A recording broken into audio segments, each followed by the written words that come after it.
Real estate agent, are you looking to acquire clients consistently so you can grow your business and your income to live a great lifestyle?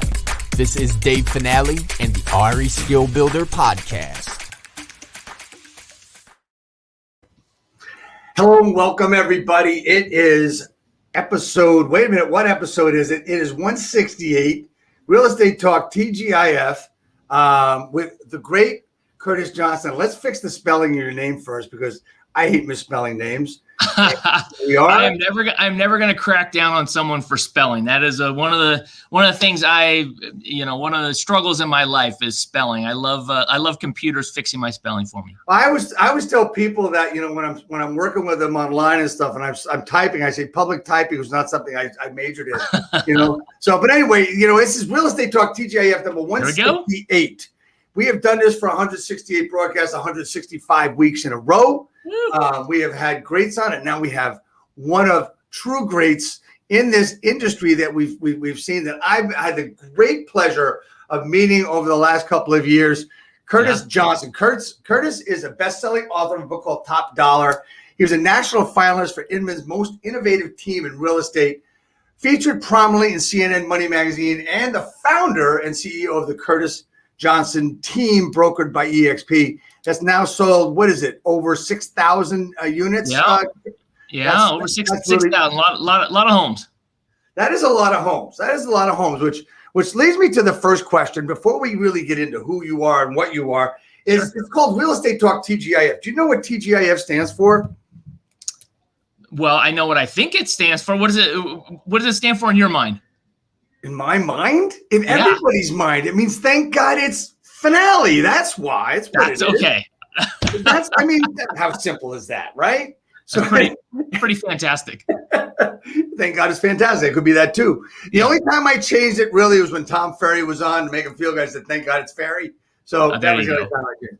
Anyway, thanks so much for being on. You've been in the real estate business for a couple of days now. And you know what? Became known to me over the past few years as I ventured into the collaborative world of the company I'm with and company I work with guys all over the country, which has just been phenomenal. Tell me your story. How did you get into the business? Why did you get into the business?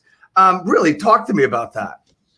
Yeah, I think I probably got in the same way everybody else did. You run out of other options and you're like, okay, well, what else am I qualified for? Well, not a whole lot else. So, I think most people kind of fall into real estate, right? It's not like you go your whole life going, wow, one day I want to go sell real estate. It's an amazing career, but most of us are usually running away from something. You're either fired or you crash into it or you've run out of other options. And in my case, I'd worked a lot of other jobs and I was working for a real estate attorney. And it wasn't fantastic. We were taking properties away from people. And I was like, hey, I want to get into sales. I want to sell real estate. And talked to my wife. She's an accountant at a mortgage company. And she's like, hey, I've seen how my agents come in and go. And I don't think it's that great. I don't think you should do it. But eventually, I said, I want to do it. And we agreed. She said, fine, you can do it. You can do it for, but if you don't sell a house in 90 days, you got to go get a real job. And I knew that wasn't going to happen. I was pretty much unemployable at that point, and I didn't want to go work for anybody else. And so she actually gave me a lead, and I went through it and ended up selling the first house in that 90 days and got enough to keep going. And the first year sold 10 houses and was exhausted. It was crazy. I was like, this is only a nut would do this job. It was a lot of fun, but it was, time consuming. I knew I couldn't trade more time for money.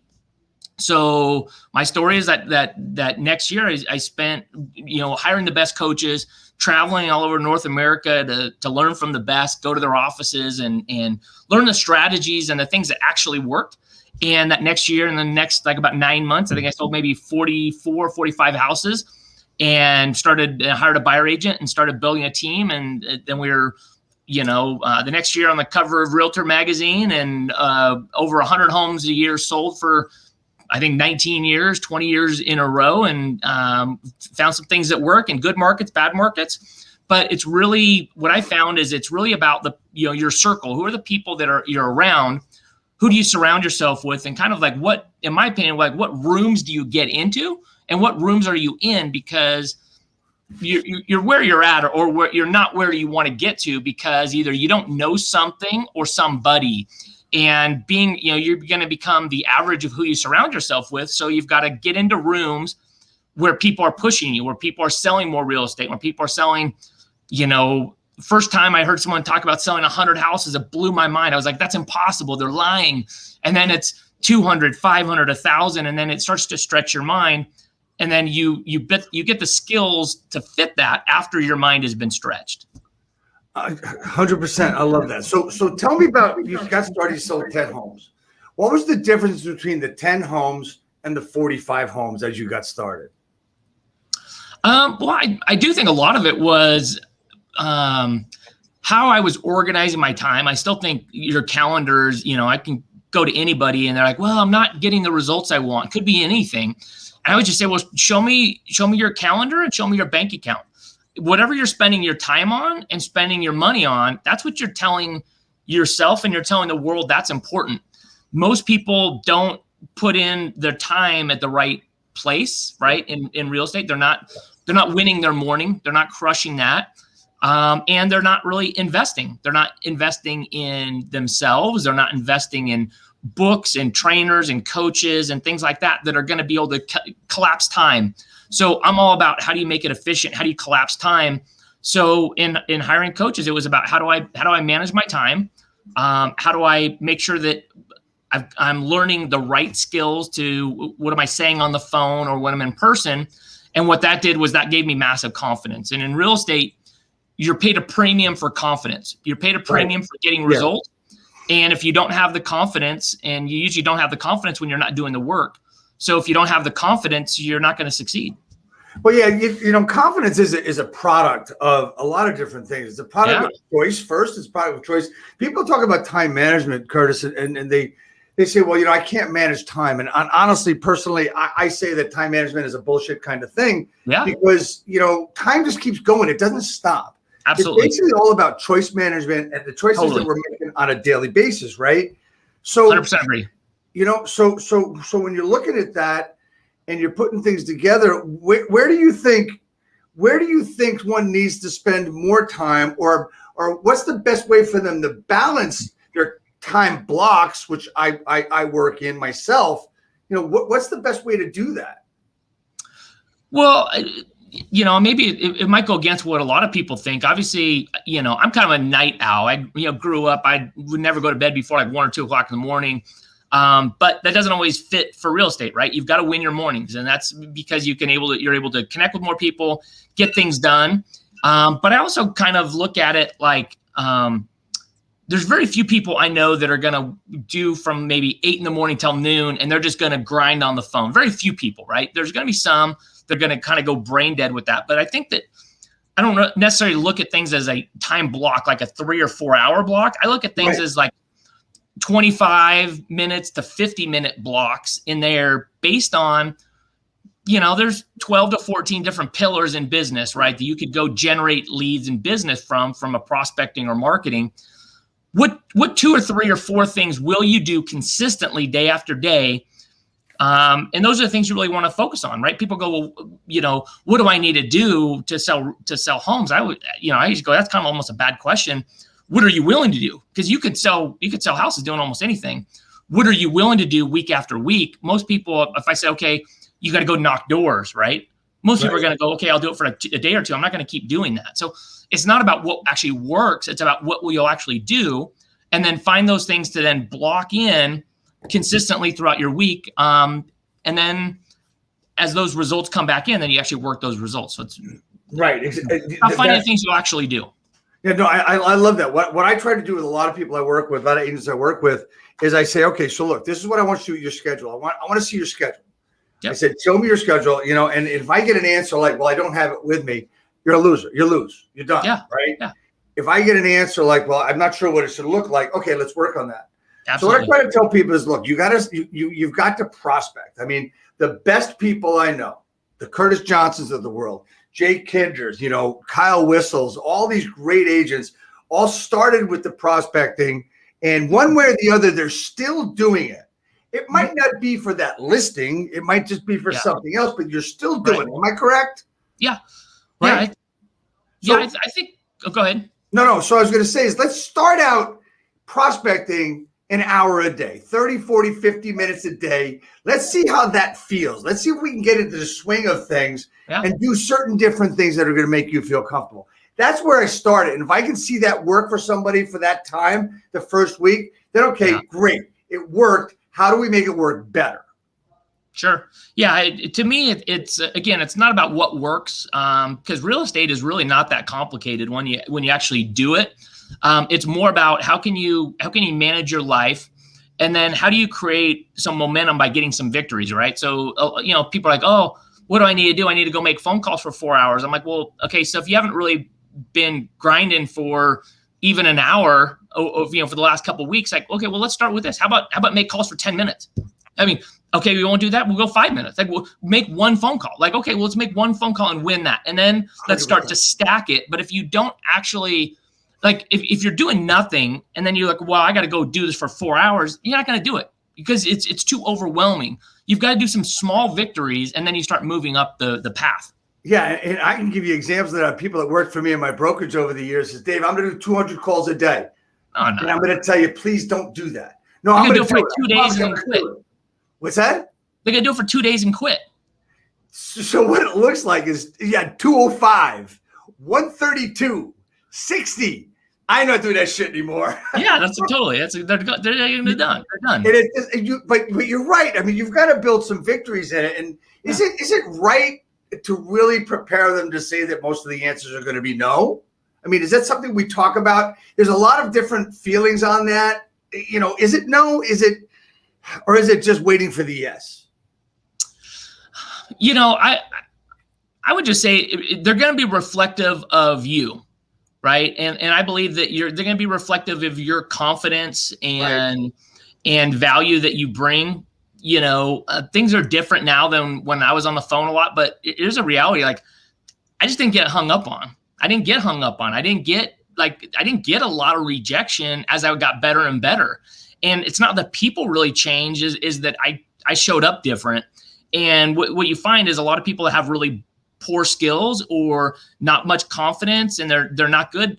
Everybody they talk to is a renter, and everybody they talk to, they're like, oh, they don't want to buy, they don't want to do this. And yet then you could take someone that's got incredible skills, and everybody they talk to is a luxury buyer or a luxury seller. You're like, it's the same pot of leads. How is this different? Well, the person's different, right? And how they approach it and how they do it is different. And so you can call it whatever you want, but I believe that we bring something to the call, that it isn't just about this is a good lead or a bad lead. It's usually reflective of how you're showing up, right? So I don't necessarily think of like, hey, you got to go through all these no's. I think you've got to be observant, and you've got to understand that, hey, you know what? Like, if everybody said yes, this wouldn't be that high of a paying job because there wouldn't be much challenge to it. But I think that you've got to expect to set appointments. I'm like, you get on the phone, assume you're going to set appointments. Like, assume you're going to do that. Like, you shouldn't be surprised when you set appointments. You shouldn't be surprised when you sell houses. Like, you should assume to do that, but you should assume there's going to be work involved in doing it. But I always assume people are going to say yes.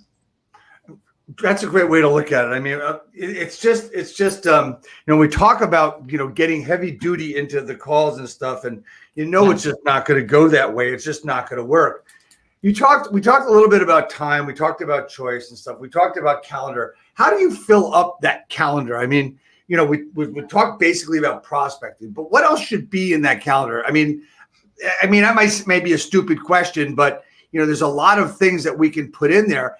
Is there a right thing or the wrong thing? Is there stuff that should be delegated out as you build your business? What was the first things that you were able to delegate out of your calendar for yourself? So kind of a lot to unpack right there, but I would say kind of I'm going to throw myself. I'm saying I'm old school, kind of like you, is like my belief in how I've evolved over the years is probably for the first 10, 12, maybe even 15 years, I was very militant. I was like, here's the deal. I know what exactly works. This is exactly how you do it. It's cookie cutter. You go through, you do the steps, you're going to win. And if you don't, you're going to have a very low chance of success with it. But I know that you've got to, do this many calls, this much work with it. Over the years, probably over the last 5 to 7 years, I think I've eased up quite a bit on that. And I think just looking at it, there's so many different ways for people to be able to work. And I think with people's need for individuality as you go through, they've got to feel, again, it's about you're selling your confidence, right? And so even if an activity works, if someone doesn't like it, they're not going to be confident at it, and they're not going to do it enough to get good skills to be able to repeat it. So when you say, is there a right way or a wrong way? I would kind of go back to what results do you want? Because someone that wants to sell 50 houses is going to be different than someone that wants to sell 15, right? Their schedule is going to be different. Your skill building is going to be different. So I think it's about getting clear on what target you're going for. And out of that, are you targeting more buyers, sellers? What's the demographics? What's the psychographics of the person you're really going after? And then figure out what is it going to actually take to crack into that. What's your basic skill level at that point? And then there's really a lot of different ways to be able to go about it, right? You could just say, if someone's really good at social media, there's ways to be able to go at that. If someone's really good at just kind of brass knuckles getting down, and whether it's door knocking, whether it's calling into it, whether it's, someone else might be like, hey, I want to get into organizations and schmooze my way and make friends and do all kinds of stuff like that. Like, lean into what you're great at. Because in the past, again, I would say there's one way to do it. Now I would say there's probably a lot of different ways to be able to do it, just based on, you've got to lean into what you're great at and that what you will repeat more often. Because if I tell an introvert, you've got to go to these happy hours and make friends and go to the country club and do all, like, they're just not going to do it. Like, even if that's the best thing to do, they're just not going to do it. So what will you do? And then how do you do that more often? Right. So, it has a lot to do, as I said, choice earlier, and then having confidence in what you want to do, which all comes back to what you said was, you actually have to like something that you're doing. Yeah. There has to be some enjoyment in it, And I think that's the key, where it's based on what you want to achieve. Is it something that you actually enjoy and not just tolerate? Right. Yeah. So there's a lot of people I meet, and I work with a lot of mentees.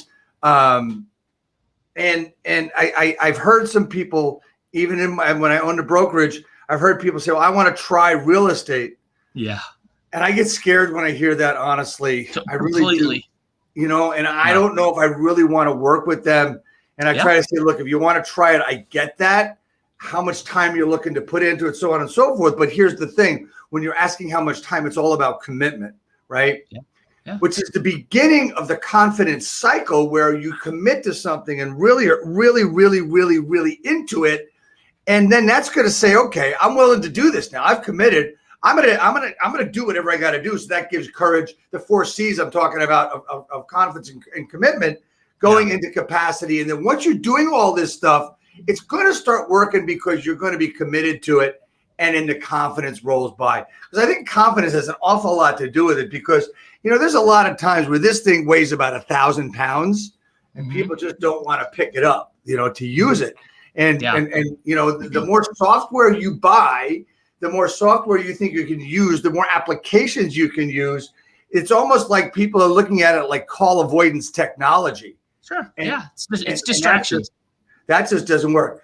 Yeah. Moving over to something earlier you said about, what rooms are you getting into when you started your journey of really studying the profession of real estate and really getting into it. What was important to you in growing your business about getting into rooms? What rooms were you getting into? And explain that a little bit so, the people watching and listening can understand exactly what you mean by that. Well, I would say I started, I didn't know what I didn't know right at the beginning. Right. So I thought, hey, this is just going to be about hard work and no one's going to outwork me. Right. Which is fine to a certain extent. But again, it wasn't like they took the highest earners and said, okay, let's look at how many hours did you put in? It wasn't like that. It was, they either had big databases that they'd built over years, or they working smarter. They knew things I didn't know. So I knew that I was new to this industry and I knew I needed to learn stuff. So I was like, I don't know. I guess I'll go to the association classes, right? I was like, I got my license. I'll just go to more continuing ed classes. I started going to those and going, this is the same crap I already just learned. And it's really not that good, you know, and the people, the people in there weren't my people, right? That I didn't feel comfortable. I felt like, hey, I'm a business person. And these are all people kind of like you talked about, like they're just trying real estate. They're hobby agents. It's a hobby for them on the side, like, collecting sports cards or, sewing. Like, it was like, no, man, like this is a business. And I'm like, if you want to get paid like a business, you got to treat it like a business. So I was like, okay, so if that's not the place, then the free things at the association aren't going to be the right ticket. I'm like, what do you got to do, right? And you start putting yourself on, this is kind of before the internet, but I was going through Realtor magazine and like, okay, well, what classes are there, right? There's Tom Ferry or Mike Ferry, there's Craig Proctor. So I went up to Canada with $20 and, stayed at some Slimeball hotel clear across Toronto, walked across, in like 12-degree weather over to the conference because that was all I had. And I had $20 for like 4 days there. I was like, I don't know how I'm going to do this, but I got to be here. And I was jacked up. I got there and I couldn't believe it. I walked in and like they had fruit and soda in the lot. I was like, you got to be kidding me. I'm like, I've been praying for this. This is awesome, right? So I was like, that's my meals. And I got done with like 4 days. I still had like $12 left. I remember I bought myself a little piece of pizza before I flew home. But I was like, Craig Proctor, you rock, man. You got me fruit and soda for like 3 days, whatever. But kind of back to your question, I'm having fun with it, is like, I went in there and you had people up on stage selling 100, 200 houses. And I was like, how's that even possible? Like, I was like, I'm killing myself to get to 10, 12 houses. And so you start going through and first it just stretches your mind, right? And then you go in and sit and talking to people. And then you start realizing, man, they're no different than me. They're just the numbers were impressive, but the people, they're just people, right? They're just people. And so I started understanding how to, like they built this through leverage, through teams. And so you start learning about the best teams, right? And you start going through and I just started, traveling the country, met people early on, like Brent Gove and Jay Kinder and just some of the top people in rooms I probably shouldn't have been in. But then I started going, right? I started crushing, started doing really, really well. And then I was confident in those rooms. I was like, hey, I belong in these. Right. And then, it's like selling 500, 600 houses. And you start learning these strategies. You're like, okay, well, all they're doing is just doing bigger numbers. You just got to do whatever you're doing. Okay, well, then put a zero at the end of it. Do more of that. Invest more here. But really more than anything, it's just the rooms you get into, you start making friends that when you get stuck on something, when we're in our own little market, it's kind of an inbred little system. Like most people, I can't like go to my team and go, hey, I'm having a bad day. They don't care. Like you're supposed to be the one that doesn't have a bad day. You're supposed to be the one. You can't go to the market. Hey, we're selling 200 houses, 300 houses, 380 houses. But hey, I've got a struggle here. They don't care. Like no one's going to answer your question. So you've got to find people that are trying to get to the same path you are, so you can pick up the phone and talk to somebody and be able to go, hey, when you were at this stage, what did you do? I'm thinking about doing this, because in my experience in real estate is we have really good ideas. And a lot of times it's about execution, because it's a pretty lonely business, that sometimes we just need to be able to talk to someone that's a little further down the path, that we can say, hey, this is what I think I need to do right here. And they go, yep, that's exactly right. I would do that. Having that confidence to be able to go, thank you for that. I'm good. Now I can execute on it, as opposed to second guessing yourself throughout the whole thing. That's death. So it's funny, I was smiling through some of the things you just said, because it reminded my days as a broker owner, not being allowed to have a bad day, always had to be up, couldn't criticize anybody, because let's face it, you were there. I was a broker owner, and you know what? You have this fear that your agents are going to leave you, right? Sure. Yeah. And what I've seen since those days, which was exactly 4 years ago, since those days, it's like, okay, well, I'm working with people. I'm putting people in my organization, my team and stuff. And if you are not interested in doing it this way or doing it that way or doing it the way we've all worked on really hard, you know what, that's okay. Yeah. That's okay. There's other teams out there you can go work for. It's okay for me. Right. Yeah. I just, because us as leaders, and we need to understand who is best going to be served, who is best going to be inspired by our leadership, which is really, really important. Find people on the same path, which is one thing that more so in a broker ownership level of years ago was not really that easy to do. Yeah, right? Totally. Yeah. Well, it's, obviously this is not necessarily just about EXP, but, EXP Realty, it's the only business model in real estate where your number one goal is to help people outgrow you and out earn you. It's the first one, right? In my opinion, I think this is the new evolution of why I get so jacked up about this, is because for so long it was like, okay, we're just on a treadmill. You're as an agent treadmill. Every day you wake up unemployed.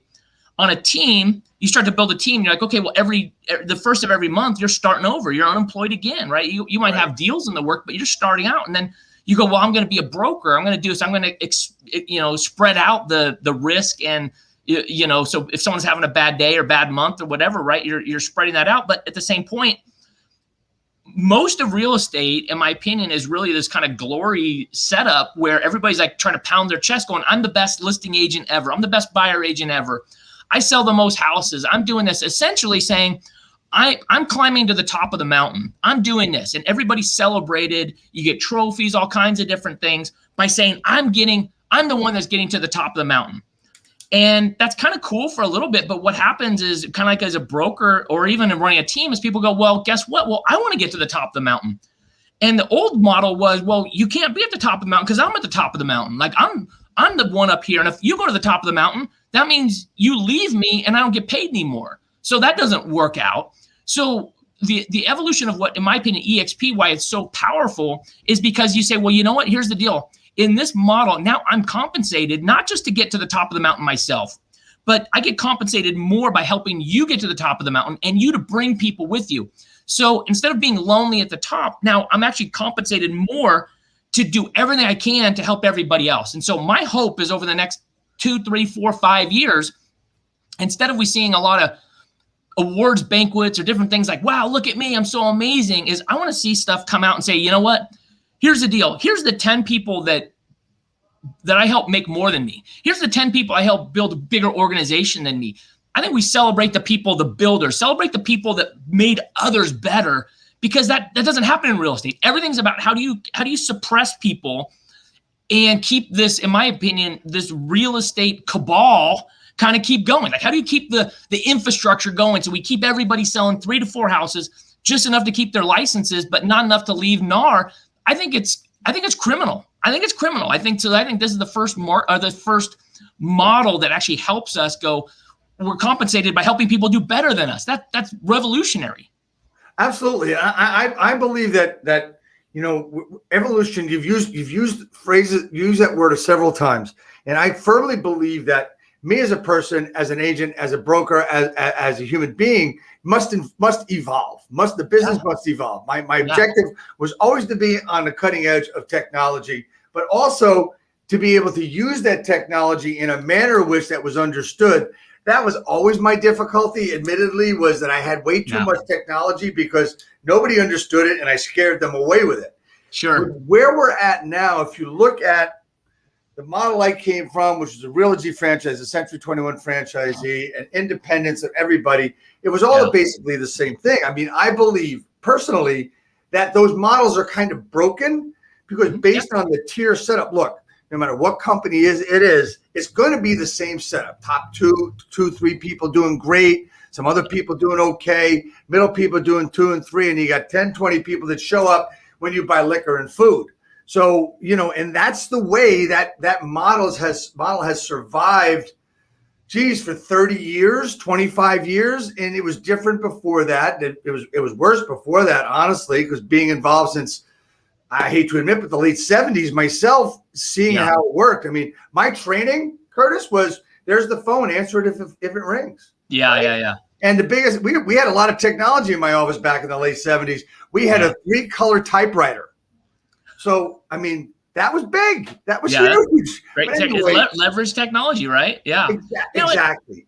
But these are the outdated legacy models, right? And a lot of people go, oh, well, I don't like the way the EXP is set up where when, someone sells a house, they're paid referral fees all the way up. I go, here's the deal. Like, I just didn't realize I'd just been in, when I started out, I was at independent companies downline. Then I went to Dave Linegar's downline at Remax, right? When I sold the house at Remax, You had the office manager got paid, the regional owner, the franchise owner got paid, the regional guy got paid, all the way up to Dave Liniger. So Dave Liniger I was in Dave Liniger's downline, right? You go, well, Remax doesn't have a downline. Oh yeah, they do. Everybody does, right? I was in Dave, and I moved from Dave Liniger's downline over to Gary Keller's downline, right? Same thing. Keller Williams, everybody got paid. The only difference is instead of me being at the bottom the whole time, no matter what, is now I get to participate in the same ownership that created, that made Gary Keller a billionaire, that made Dave Liniger a billionaire, and the same stuff that made Glenn Sanford a billionaire. But now guess what? Glenn says, why don't you come with me and let's go make everybody rich. I mean, how do you argue with that? You know, I get it. I mean, look, I mean, this is not an EXP broadcast, but sometimes it gets to that, and that's fine with me. I mean, you know, it has solved a lot of problems for a lot of people, and one of the things that I look at is the collaborative effect for me. I mean, Absolutely. You know, Dan Beer put out a video a little over a year and a half ago that said, you know what, working at Remax, working at Century 21, working at the independent, depending on what state you're in, you're all doing the transaction the same way. I mean, It's the same paperwork, it's the same ink, it's the same shit that you're doing all the time, right? Yeah. But the difference is when you look at a company such as, you know, let's use Realty brands and compare it to EXP. The difference is that it's the collaborative effect. It's the collaboration.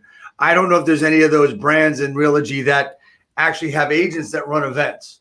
You just finished a huge event that you finished in August, right? Yeah. You know, you did. Brent Gove just did a huge event with what were 6,000 people there? 6,000 people, yeah. And who was there? Tony Robbins was the keynote. You know, what amazing. agents can do that? Most brands can't do that, right? Yeah, well, brands can't. I always ask people, I go, you know, I actually feel bad, and I know this isn't EXP, but I actually feel bad.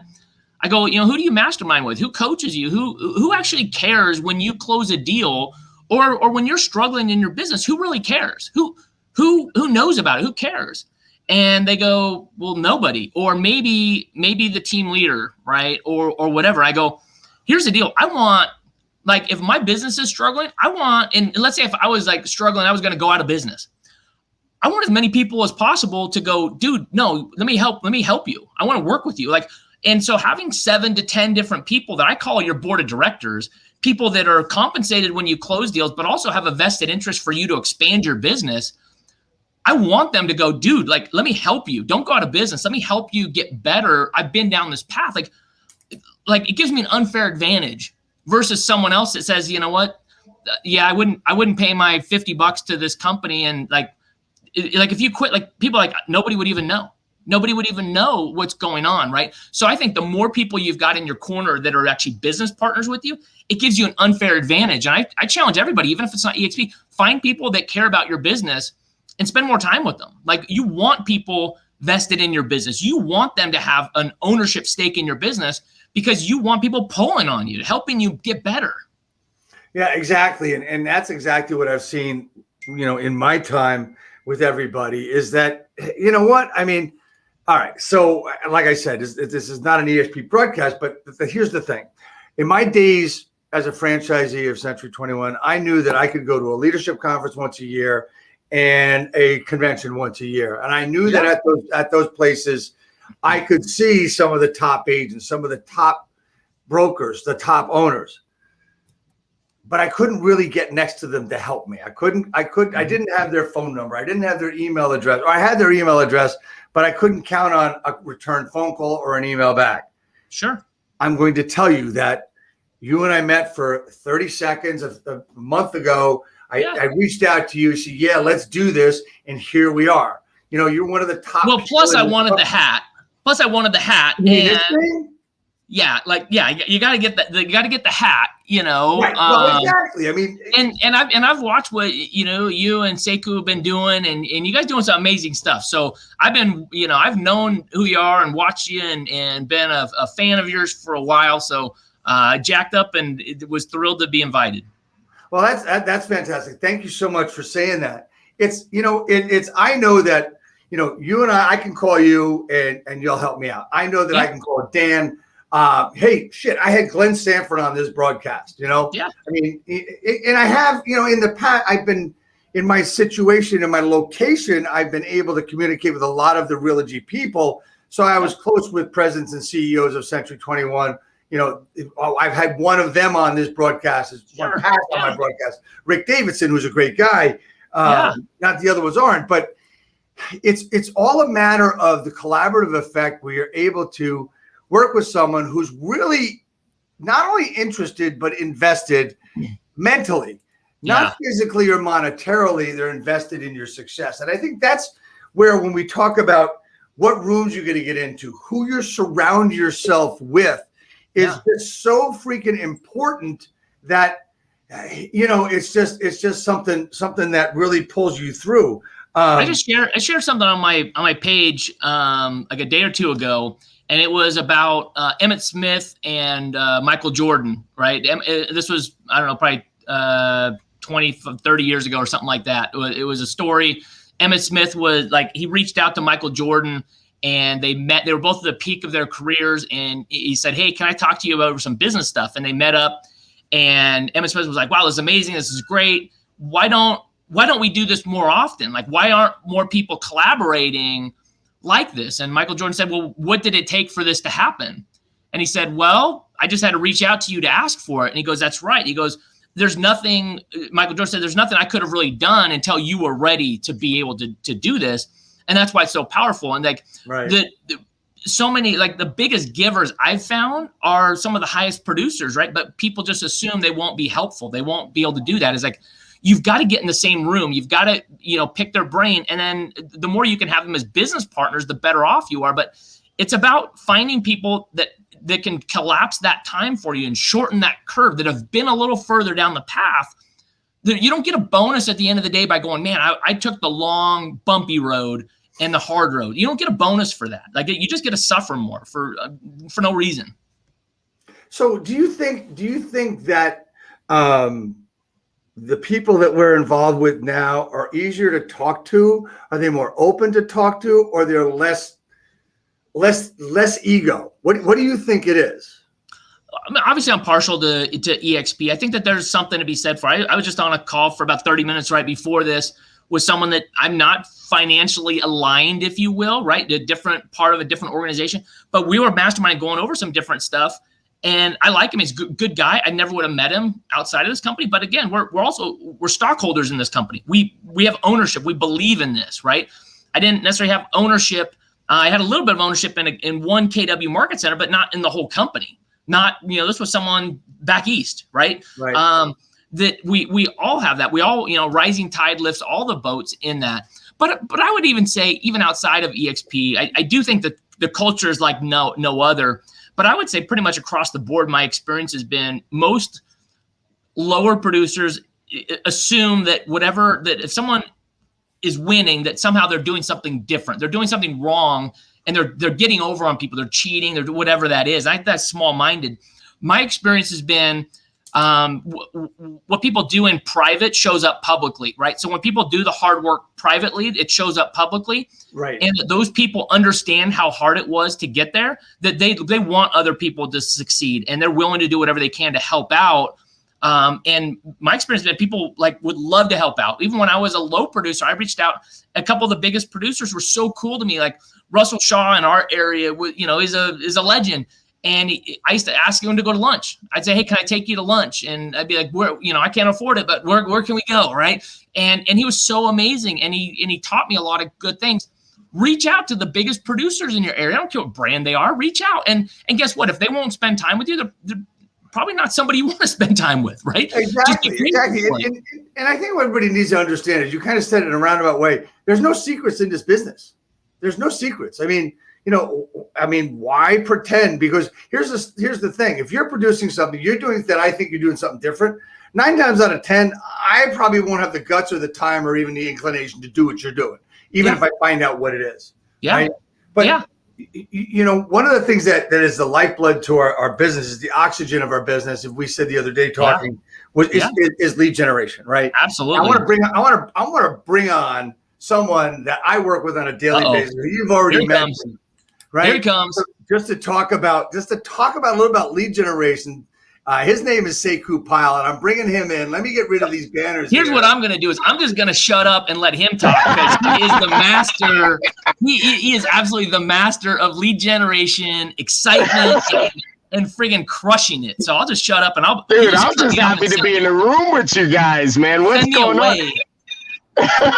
Hey, listen, let me just go ahead and apologize ahead of time. I am seeping in Midtown traffic in New York, Midtown Manhattan, middle of the day. And I'm smiling because that just means that everybody wants to come back to the city. So the economy's good, you know, so that's all that means to me, man. Dudes, I'm over here taking buckets full of notes and I'm like, yep. That's exactly how I felt. Yep, that's exactly how I felt. So I'm completely in alignment with you guys and what you were talking about, man. And something just struck me, like really, it struck to home when you were talking about asking for help, man. And you know, that Michael Jordan story is awesome. I found myself rebuffed a lot when I asked for help. Wow. That the people who I wanted the most help from in these other companies were honestly, if I wanted some help from them, if I wanted information from them, it was because they were busy and they were doing things and they were doing deals, you know, 100, 200 deals a year. They didn't have time to stop and talk to me about what they were doing. They were like, either you're gonna is shut that up just New York or New Jersey? I know you guys are rough customers, man. But I'll tell you what, I don't know if it was like that everywhere else, man, but I had some really, I mean, and these are friends of mine. Wow. That we you know, we would produce. There was a time in my career, man, where as an agent, I was with one other person and we were a 2-person team. And we were producing 12 to 15 transactions a month. Boom. And I swear I didn't know what the hell I was doing. We were just doing it, right? We were getting on the phone doing lead gen. But we were trying to get to where they were at 25, 30 transactions a month.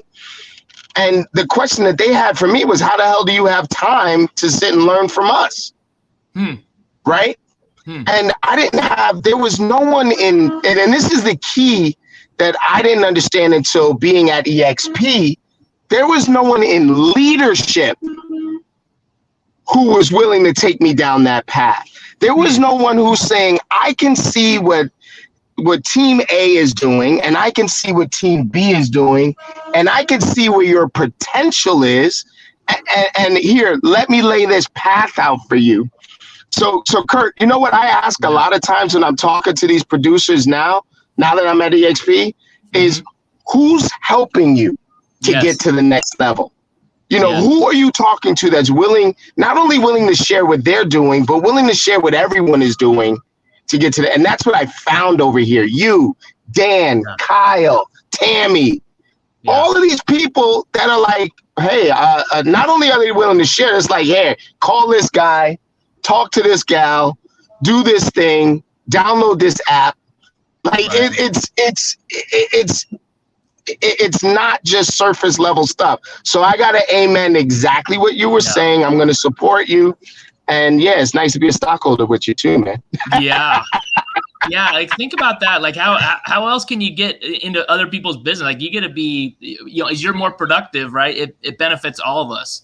So yeah, I mean, it's awesome. And in the type of good content that you guys put out, obviously not just for EXP, but for all brands, because you guys care about raising the overall quality in our industry is so commendable. So I just applaud you both for just pouring back into the industry as a whole. And obviously whatever you see you get from them on the surface as business partners, you get even more.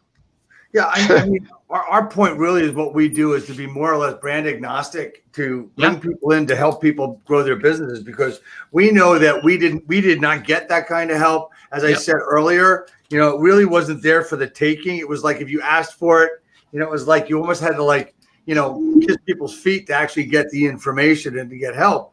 You know, leaders weren't set up for it. They said it was, but, oh, you can call this guy. Okay, well, how do I get an audience with that person? And that's why I think we do what we do. Yeah. Money is definitely not first for either of us. Nah, dude, Kurt, man, you brought up so many so many good points that have been ringing true for me over and over again my entire time here at EXP. One of the biggest points that you made today was that people don't get extra points for doing it the hard way, right? Yeah, right. And so what I've been calling it, man, is I've been calling it the Frankenstein monster. We've been doing it the Frankenstein monster for decades now, putting pieces together, grabbing this, hiding that, and, never once did we ever think that we could push the easy button. Yeah. That's where I'm at now in my business, man. All I do, this is funny, man. These are the new shoes that I try on. All I do is help people cap. That's it. That's my job. My job is to help agents cap. That's so laser focused. I love that. Yeah, I mean, there's no BS about it. It's just that's what it is. I mean, we're both working with people. We're not necessarily talking about doing capping stuff. We're talking about doing icon stuff, which is icon stuff. For those not EXP, that's like 20 more than a cap, right? Yeah. So our objective is to grow. If someone says 24 a year, great. That sounds great. That's 2 a month. Let's shoot for 4 a month instead of 2, right? Yeah. And it's not that we're pushing people. It's just like we know we're capable of, and we also know that we're able to help them get there. Look at your track record. Look at it. Yeah. Right. Track record. So check this out. So something that Finale and I we talk about all the time is what will it take to get people productive? We've grown past that mindset. It's like, what will it take to get people thinking about icon? What will it take to get people 2 to 3 years in the future talking about how fast can I icon? That is the mindset that we're working with on a regular basis. And that, I think, is doing great part to the culture that you guys, the folks that came over before us, have been able to sort of share with us. Well, I think we're just speaking the same language in that, I think old school was, you not that you were walking around pounding your chest going, hey, we're doing 12 deals a month, right? Because you were like, hey, I'm trying to figure it out. But now the new one is like you get your endorphins kicked off. You get that joy by going, hey, how do I get this person that was selling 2 houses? How do I get them to be an icon? How do I get them to cap out? How do I get them their first check where they're like, oh, you telling me I got to keep it all? I get all of the money? Like that's really cool, right? And so, and then some. Yeah, exactly. So that's the cool piece that when you start celebrating those people and you got the list of those people up there going, hey, here, these 35 people that went from struggling to now they get to keep all their money. That's pretty cool. That's the ultimate. That's really cool in this. Not like how much money, how rich are you? Well, check out my new watch. No, look what I did with these people. That's next level stuff. Congratulations. Yes. Dude, no, but see, that's us. That's the circle. Those are the people that I'm standing next to is you and Dave and Dan and Kyle and Tammy. Right. So watch this.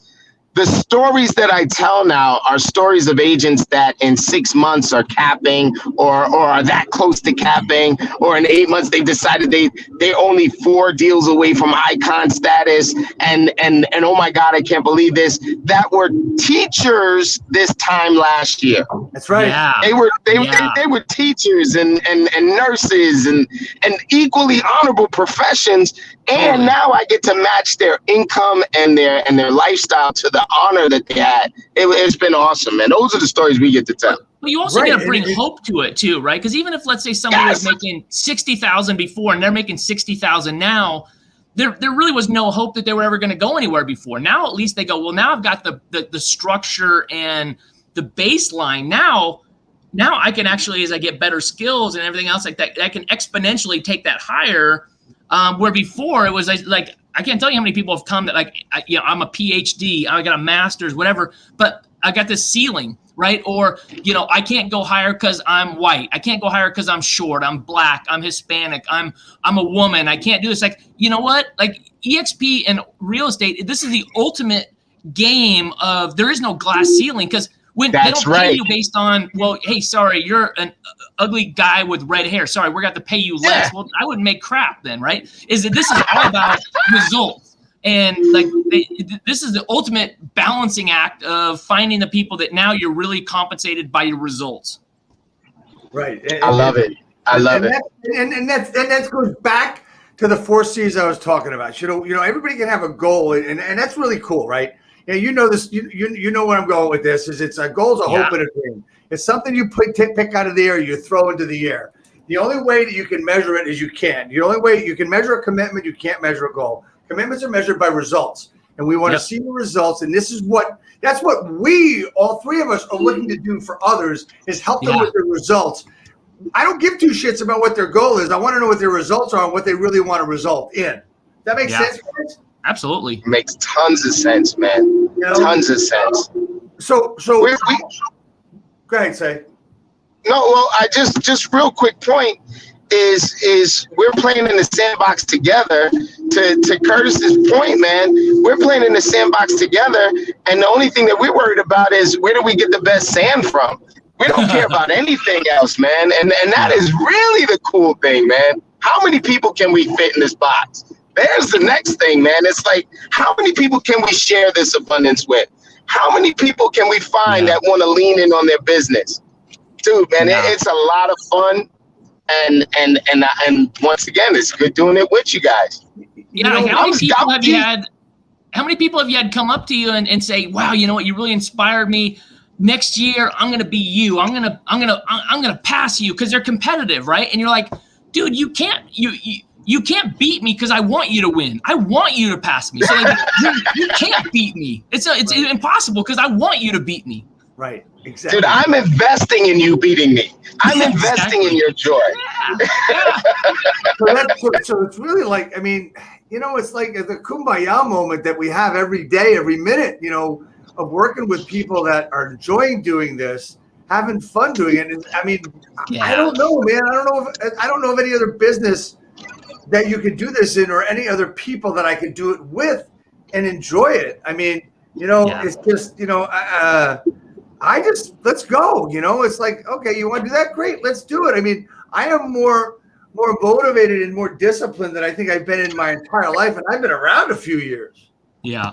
True. Well, I would just say, I don't know, maybe I'm just, we're at the end here. Probably no one's even watching us anymore or whatever, but I would say Sekou, like I've flipped through on Facebook a couple times, and Sekou was on the phone, probably calling somebody. I don't know if there was anybody even watching him on one of his live streams or whatever. He's just there by himself, grinding away, and just got the biggest smile. And I'm like, how do you just hang out with that guy? So like that guy, like I just want to come through the camera and just go, whatever room he's in, that's the room I want to be in, right? And so we're making real estate fun again. Yeah, it's fun to win, but like, why can't we just have fun doing the work? Doing it. That's what just doing it, man. We're up against the hour. It's been. No, man, let's just keep going. Let's go another hour. Screw this, man. I'm just kidding. All right. That's cool. I love that. Okay, so what do you want to talk about? So no, this is your show. I don't get any say. You cut me off. Just shut my mic off. We're all good. No. Well, fellas, hold on a second, Dave. I got a good question to ask him. Go. And then I got to bounce because I don't want to be out of order in this car. My mom is gonna punch me in my head. So Kurt, when we get on, every time that Dave allows me to jump on and participate with him, I get to sit in a room with some great minds. Yeah. And one of the great things that Dave has given me the ability to do is to ask, how do we help you? Like at this point in your career, in your life, in your business, what can we do to help? How do we help you grow? What does Kurt need? I would say probably two things really jump out at me. And one being, use your partners, right? Like we're, obviously, and we talk about this model, this isn't an EXP thing, but like, just like you get joy out of helping people cap and become icons and things like that. I get joy out of helping people grow their organizations, right? And build and get ownership and get residual income and things like that. And what I found is that nobody succeeds alone, right? The biggest builders, I didn't build my organization by myself. All the top people, nobody did, right? You didn't do it. None of us have built our organizations by ourselves. So I would say, make sure, don't use your ego and do it all yourself. because you're teaching the other people to do everything themselves. And this is already a lonely business that we need each other. And the second one is I would say is just keep having fun. You guys are doing so much for our industry, giving back, great actual knowledge, not just surface level, but real stuff. So keep doing it, even when it's hard, even when you feel like people aren't watching and they're not doing it. Do it with the smile on your face and lead from abundance. And I think that's the best thing you could do. I just love you guys. Awesome. Dude, man, I got it. And I'm going to take you up on that, man. Dave, I love you. Kurt, I love you. I'm going to pay attention to driving. You guys keep rocking on. Later. See you, man. All right. So you know, man, I want to thank you so much for your time today. I mean, pretty good time, huh? It's been really good. It went really fast. I put the frame back up. Right. There we go. You already mentioned, about the hat. So there we go. That's taken care of. And this is on its way. Love it. Over the next couple of days. And man, I want to thank you so much for being on the broadcast. It's been a lot of fun. Another great joins a bunch of greats that have been on this program. And I want to thank you for that. Sekou, you asked a question what we could do for you. That's just what we're going to do. We're going to do exactly what you say, and we're going to move forward with that. Next week, guys, everybody, if you're interested, we have another great joining us, and his name is Josh Shanley. I've been following him for years and watching his stuff and getting involved with him. So he's great lead generator. That guy, he knows lead generation. He's amazing. He's really super smart in that area. Absolutely is, and he's just, such a good person, right? Not that we're not, but just such a good guy, full of sincerity. So he's gonna be on next week. Again, Curtis, thank you so much. Just wait for a minute to go off, and see you all next week, guys. Thanks so much. Let me just get